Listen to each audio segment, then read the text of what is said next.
You know how some things just stick in your head forever, but other things, they just seem to vanish, like, instantly? We've all been there, and man, it can be super frustrating.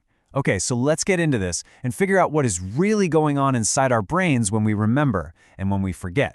Right? That feeling of a name just evaporating from your mind, or spending all night cramming only to have your brain go completely blank during the test? Well, these aren't just you being forgetful. These are classic examples of a system at work, and they show us the exact hurdles any piece of information has to clear to become a real, lasting memory. So, to get to the bottom of why we forget, we actually have to start with how we remember.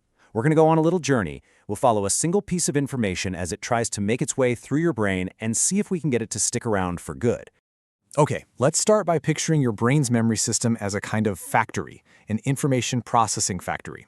It's a 3-stage assembly line, and if you understand what happens at each stage, you'll totally get why things sometimes fall off the line. First stop is the sensory register. Think of this as the factory's loading dock, and it is chaotic. I mean, everything you see, hear, taste, and touch is getting dumped here all at once. But it's only there for a second or two. If you don't pay attention to it right away, it's gone. Poof, just vanishes.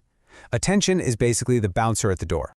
Now, if a piece of information gets past that bouncer, it moves on to the workbench. This is your working memory. It's where you're actively thinking about stuff. But, and this is a huge but, this workbench is tiny. It gets crowded and completely overwhelmed really, really easily. And the final destination, the goal for any piece of info, is the long-term memory warehouse. Now, this place is massive. We're talking practically infinite shelf space. Things that get stored in here can last your entire life. So the whole game is about getting information from that tiny little workbench into this giant warehouse. So wait a minute, if the warehouse is so huge, why on earth do we forget so much? Well, the problem isn't the warehouse, it's the workbench. That working memory. That is the single biggest bottleneck in the entire factory. And this image, this pretty much sums it up, doesn't it?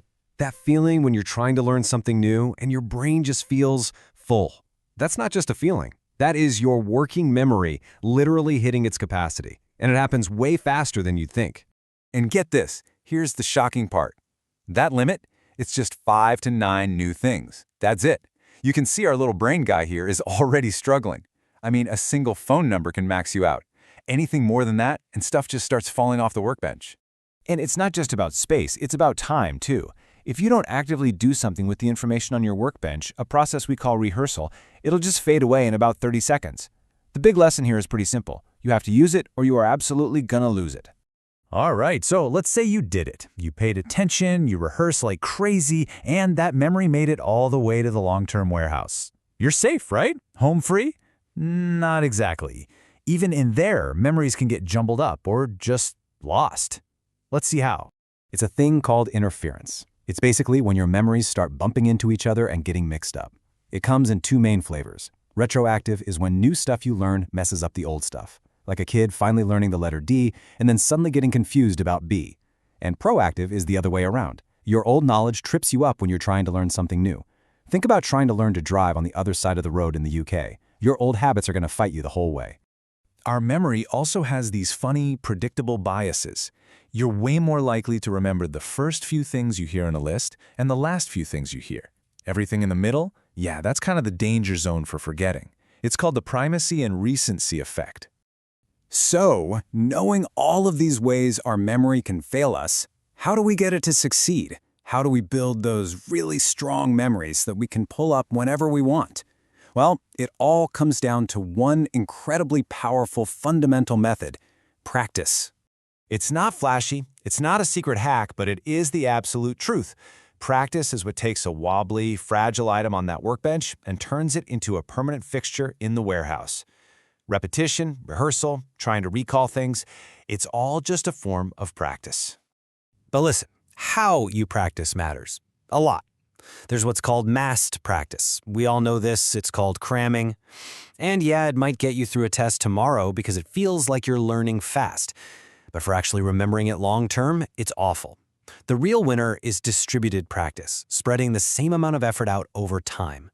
It is so much better for building knowledge that actually sticks.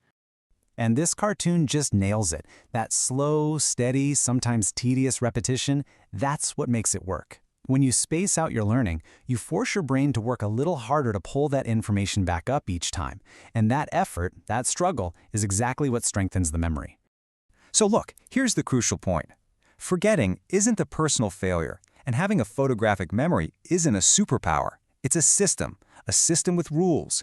And the cool part is, now that you know the rules, you can make that system work for you. If you take one thing away from all this, let it be this. Stop thinking of your memory as this fixed thing you were born with. It's not. It's a process. It's a skill. And just like any other skill, you can train it, you can improve it, once you understand how the machinery actually works. So instead of just hoping you'll remember something, you can be strategic about it. You can protect your attention, respect that tiny workbench in your brain, and use the power of distributed practice. You know the rules of the game now. So the question is, how are you going to use them? What are you going to choose to remember?